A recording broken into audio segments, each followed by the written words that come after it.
ऐ जिंदगी गले लगाई हमने भी तेरे हर एक गम को गले से लगाया है। चप्पा चप्पा चरखा चले, चप्पा चप्पा चरखा चले, चप्पा चप्पा चरखा चले, चप्पा चप्पा चरखा चले। ऐसा लगा तुमसे मिलके, हलवा हुए पूरे दिन तुमसे मिलके। ऐसा लगा तुमसे मिलके, हलवा हुए पूरे दिन। तकरीबन 37-38 साल हो रहे इस गाने को, और मैं पहली बार राजा साहब से मिल रहा था। इलैयाराजा जी जो भारतवर्ष के one of the top most और हाईएस्ट टैलेंटेड संगीतकार, जिन्होंने मुझे खूबसूरत गाना दिया। जब पहली बार मैं मिला, सिंपल सा आदमी, छोटी कद, सफ़ेद कुर्ता और लुंगी सफ़ेद और भस्म लगाया हुआ था,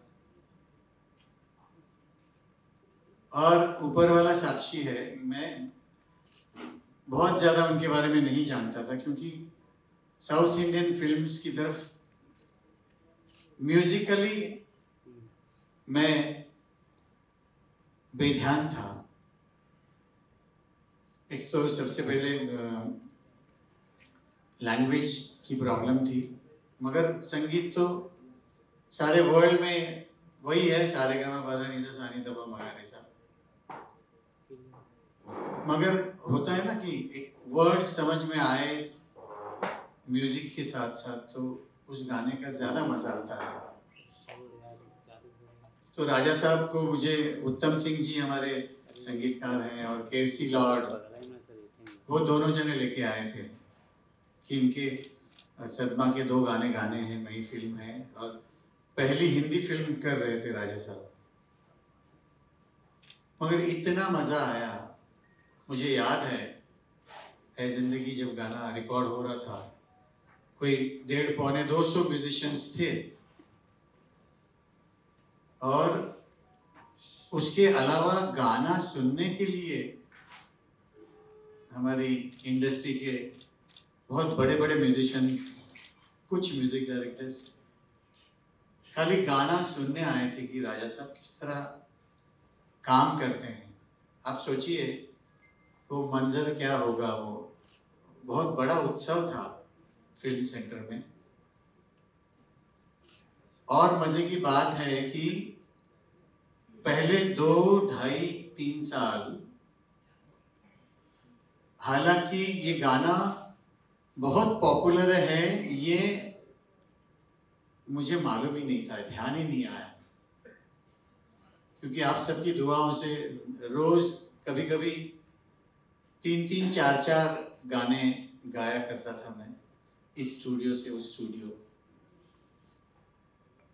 जब एक प्रोग्राम में, शायद दिल्ली में था ये प्रोग्राम, और स्टेज पे मुझे कम से कम नहीं तो भी 50 चिट्ठियां आई थी कि ऐ जिंदगी गले लगा ले, गाना आप गा नहीं रहे। तो मेरा ध्यान गया, ये तो राजा साहब का गाना है। आप बिलीव नहीं करेंगे, मैंने अनाउंस किया कि भाई लोग, ये गाना मुझे, वर्ड्स मेरे पास नहीं है, श्रीदेवी जी इस दुनिया में नहीं रही, तो कम से कम जब जब भी उनका यूट्यूब पे या कोई खबरों में आता था तो पीछे ये गाना बजता था। तो ये गाने की, ये किस्सा है इस गाने का। एक किस्सा सुरेश जी ने ही मुझे बताया, आपको बड़ा मज़ा आएगा उसको सुन के, बातचीत निकली है। तो जब इलैयाराजा साहब आए और साहब ने देखा, तो एक ईश्वर स्वरूप एक वो व्यक्तित्व हैं, और एक ईश्वर जब दूसरे ईश्वर से मिलते हैं तो आपस में एक दूसरे की चीज़ें से वो होती हैं। उस टीम में एक 14 या 15 साल का बच्चा था, वो कीबोर्ड बजाता था, बहुत बढ़िया कीबोर्ड बजाता था, इतना बढ़िया कीबोर्ड बजाता था। उसका नाम था दिलीप, 12 साल का, 12 या 13 साल का। आप सोचिए, दिलीप नाम था उसका, जो बाद में पता चला। आप सोचिए उसका क्या नाम था, वो ए.आर. रहमान साहब। तो आप सोचिए कि मतलब ये ऐसे कुछ, बस इसी तरह के कुछ किस्से, कहानियां, अनकही कहानियां हमारे इस प्रोग्राम में आएंगी। यही इसका थीम है, यही है कि आप लोग सब एंजॉय करेंगे अपनी लाइफ को जिस प्रकार आप भी समझते हैं कि हमारी लाइफ में कितनी परेशानियां हैं, लेकिन कुछ छोटी सी खुशियां हमारी उन सब परेशानियों को दूर कर देती है। वही है ये जिंदगी गले लगा ले विद सुरेश वाडकर साहब। और ये मेरा वादा है दोस्तों आपसे कि इस प्रोग्राम में जितना सुरेश वाडकर साहब ने जान डाली है, मैं इतना बता सकता हूं कि आप सबकी जिंदगी, आपकी जिंदगी आपको गले जरूर लगेगी। और बहुत खट्टे मीठे हमारे जो अनुभव है, किस्से हैं, वो इस प्रोग्राम में आने वाले हैं, जो हो सकता है आप लोगों ने नहीं सुने हो। तो खट्टे और मीठे, तो आप जान सकते हैं खट्टे में कितनी खटास होगी और मीठे में कितनी मिठास होगी। 2 से 3 पेज लिखे जा सकेंगे आराम से खट्टे में आप लोगों के लिए। तो मैं बहुत आभारी हूँ कुमार भाई का, और नाम भी इनके प्रोडक्शन का स्टूडियो रिफ्यूल। तो रिफ्यूल तो रोज ही करना पड़ता है, तो फिर स्कूटर हो या आपकी रोल्स रॉयस हो, पेट्रोल तो वही पड़ता है। तो मज़ा तो पेट्रोल का ही आने वाला है। और मैं चाहता हूँ, ये मैं पहली बार ज़िंदगी में इस तरह का कोई शो प्रोग्राम रेडियो के लिए कर रहा हूँ सबसे पहले, फिर साइमल्टेनियसली हम लोग इसके शोज भी प्लान कर रहे हैं। ये कारवां बनता रहेगा दोस्तों। ये एक फूल है, एक प्यारा सा फूल है, ऐ जिंदगी गले लगा ले, जिसकी खुशबू महकना बहुत जल्दी शुरू कर देगी और आप उसकी खुशबू सूंघ के इतना आपको फ्रेशनेस मिलेगी और ये कारवां आगे बढ़ता चला जाएगा, चाहे वो शोज के माध्यम से हो, चाहे पॉडकास्ट के माध्यम से हो, लेकिन मजा आप सबको जरूर आने वाला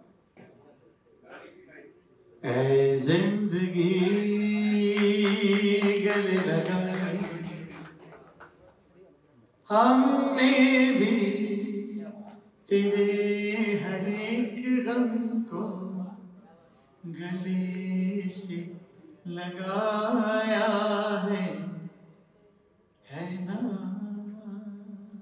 दोस्तों ये कंपनी है स्टूडियो रिफ्यूल। मेरा ऐसा मानना है, देखिए मेरी व्यक्तिगत सोच है, लेकिन मैं आपके साथ शेयर कर रहा हूँ। और इतने बड़े इतने मंझे हुए और इतने लेजेंडरी कलाकार हैं, मैंने ये इनके साथ शेयर किया तो मुझे इन्होंने आशीर्वाद स्वरूप ये कहा हाँ।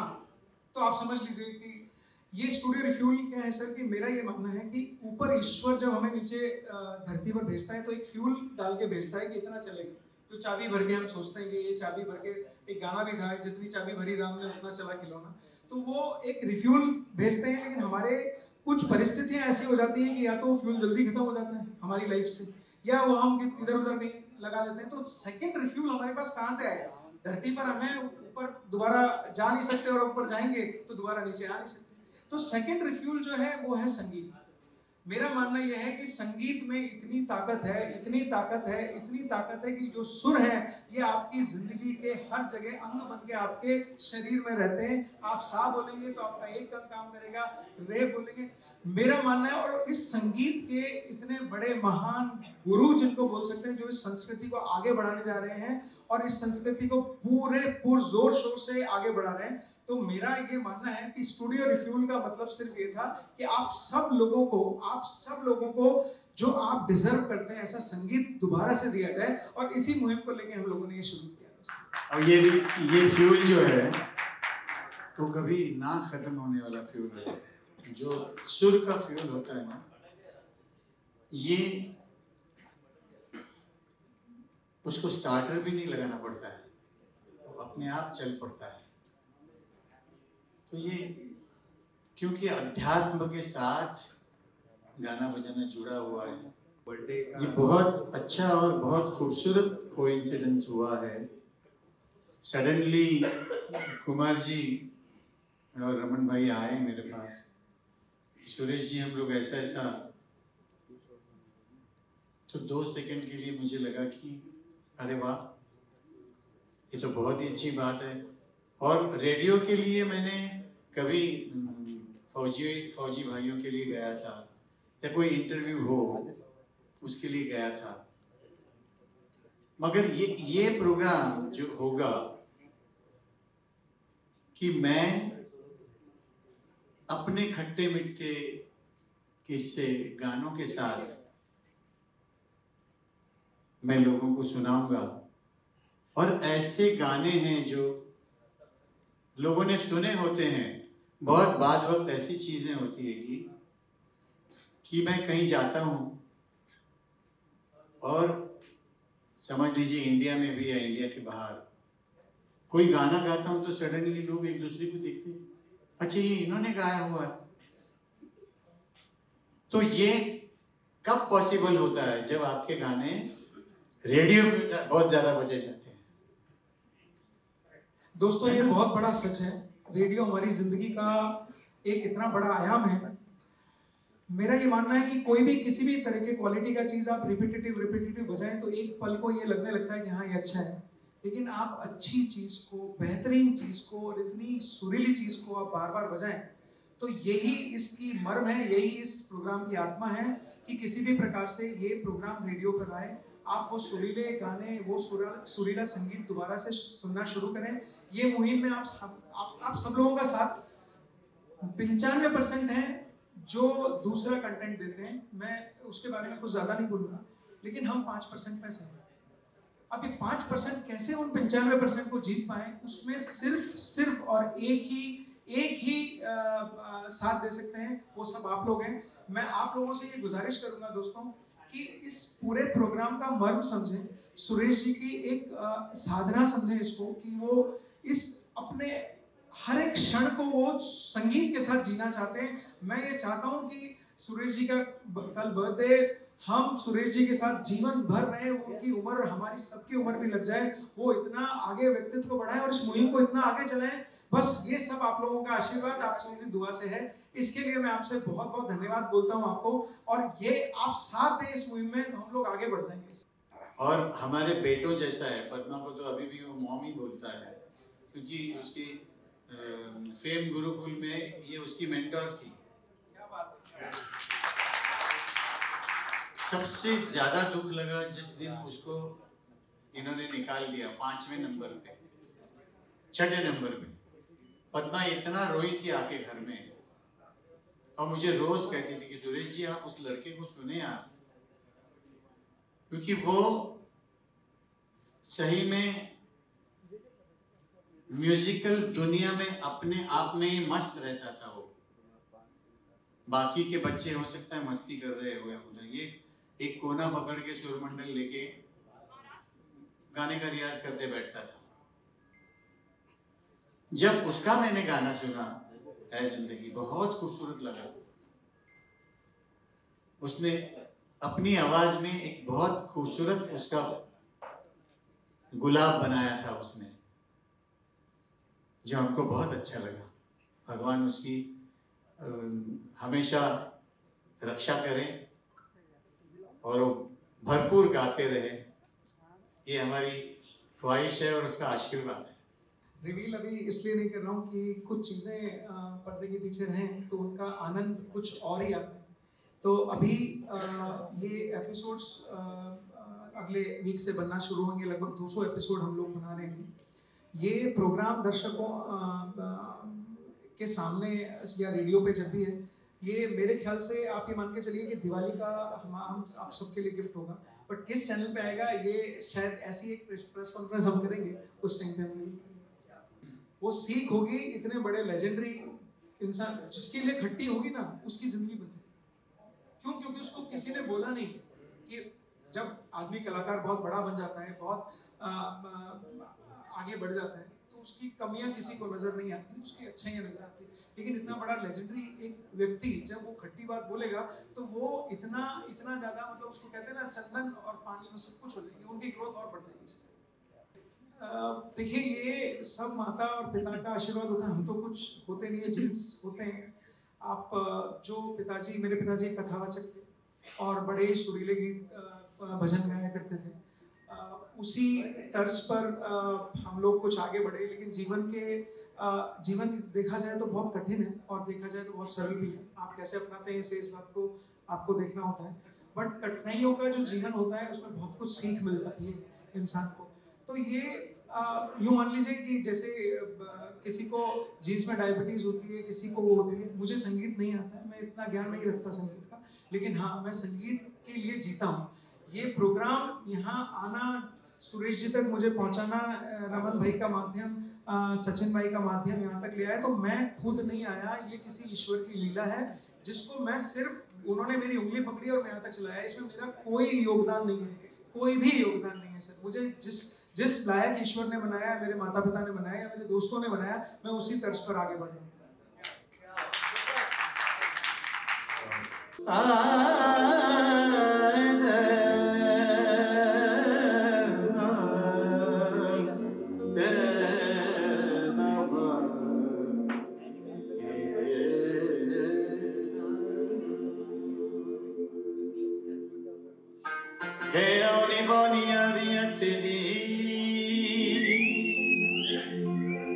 Boni boni beniya tale, chappa chappa charka chale, oi chappa chappa charka chale, chappa chappa charka chale, chappa chappa charka chale. Hey ani boni ariya teri, boni boni beniya tale, chappa chappa charka chale, oi chappa chappa charka chale, yara ve.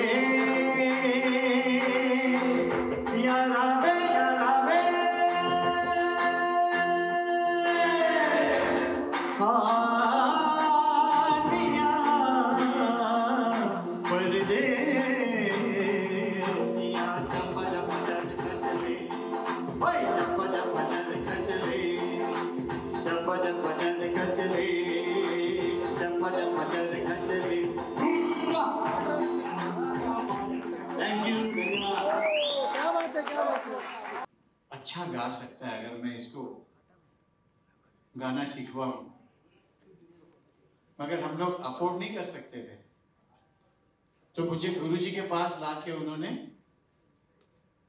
छोड़ दिया कि पंडित जी आप इसको, मुझे ना इसको barrister बनाना है ना डॉक्टर बनाना है, मगर मेरा बेटा एक अच्छा गाने वाला होना चाहिए, इसके लिए हम इसको इधर छोड़ देते हैं।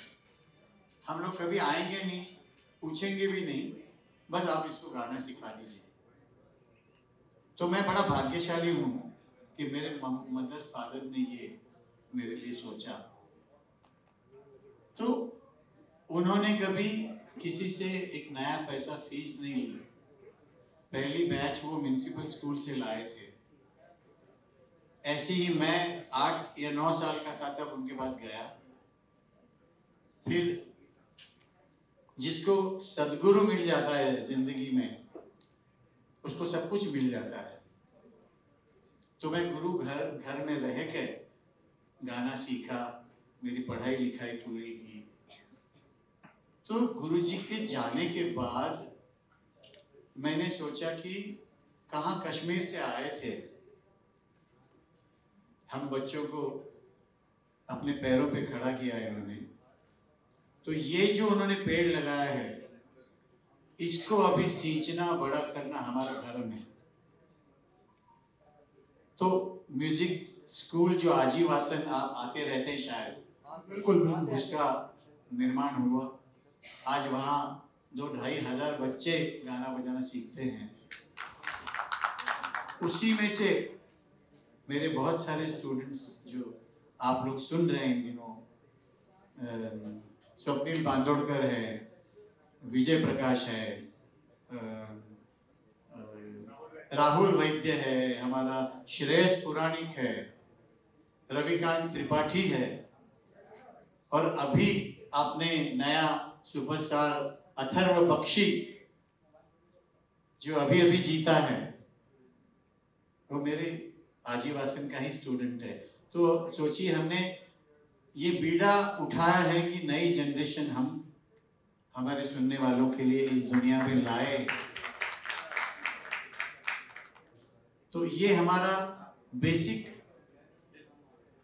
हमारा आजीवासन बनाने का ये विचार था, और बहुत अच्छे से अब इस वक्त आजीवासन का बहुत नाम है सारी दुनिया में, म्यूज़िक की दुनिया में, और अच्छे अच्छे बच्चे आप सुन के हैरान हो जाएंगे, ऐसे ऐसे बच्चे तैयार हो रहे हैं। मैं सिखाता हूँ, पद्मा सिखाती है, मेरी बड़ी बहन सिखाती है, मेरी बड़ी बेटी भी सिखाती है। वो अथर्व बख्शी मेरी बड़ी बेटी का ही शागिर्द है, छोटा सा बच्चा है। तो ये हमारा कर्तव्य है कि हमको मेरे सुनने वाले माई बाप ने जो दिया है वो मेरे स्टूडेंट्स को भी मिल जाए, मेरे बच्चों को भी मिल जाए।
मेघालय